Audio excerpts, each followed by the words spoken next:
આજે તો માસા એને થઈ ગઈ લવ. હેલો ગાઈસ, સવારમાં ઉઠીને નીકળી ગયા આપણા નાના ભાઈને મેકવા નિશાળે ને આપણે જતા હતા. આજે તો આપણા નસીબ હારા હતા કે ફાટક પણ ખુલ્લી હતી. ભાઈને નિશાળે મેકીને આપણે આવી ગયા ક્રિકેટના ગ્રાઉન્ડે ને આપણી હતી ફિલ્ડિંગ.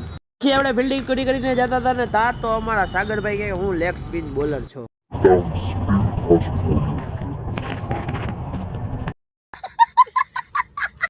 લઈ લીધું બેટ ને આપણે આવી ગઈ હતી દાવ ને પછી આપણે કરી નાખી બેટિંગ કરતા હતા દોડતા હતા. ઓલા ભાઈ કેવું રૂસ્ટા પોરા લઈ દો મેચ જીતા દીધો ને હવે ભાઈ જાય છે ઘરે. આપણે ઘરે જતા હતા આજે તો ફાટક પણ બંધ હતી પણ આપણે એવા હતા તો ટ્રેને આવી ગઈ હતી. પછી શું ઘરે ગયા ને તૈયાર થઈને નીકળી ગયા આપણે ઝોમેટોમાં જવા માટે.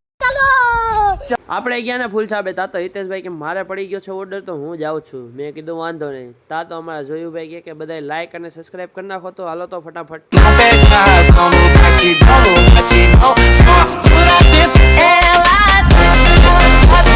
પછી ગઈ થોડા ઘણા ઓર્ડર કરીને વાગી ગયા 4 અને આપણે જવાનું હતું હવે ઘરે. કેમ કે આજે આપણે 4 થી 7 લેવાનો છે બ્રેક.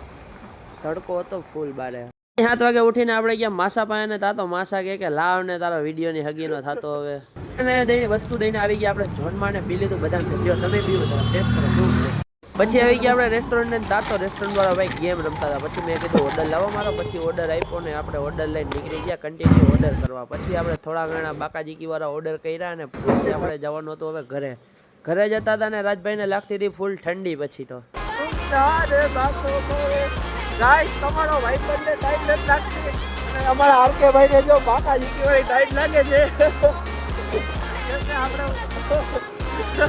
આપણે એને હવામાં જાય છે એટલે આપણે ટાઈટ નથી વાતી.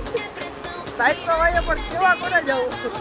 વિડીયો સારો લાગ્યો હોય તો લાઈક અને કોમેન્ટ કરી નાખજો ને મળી કાલે નવા બ્લોગમાં.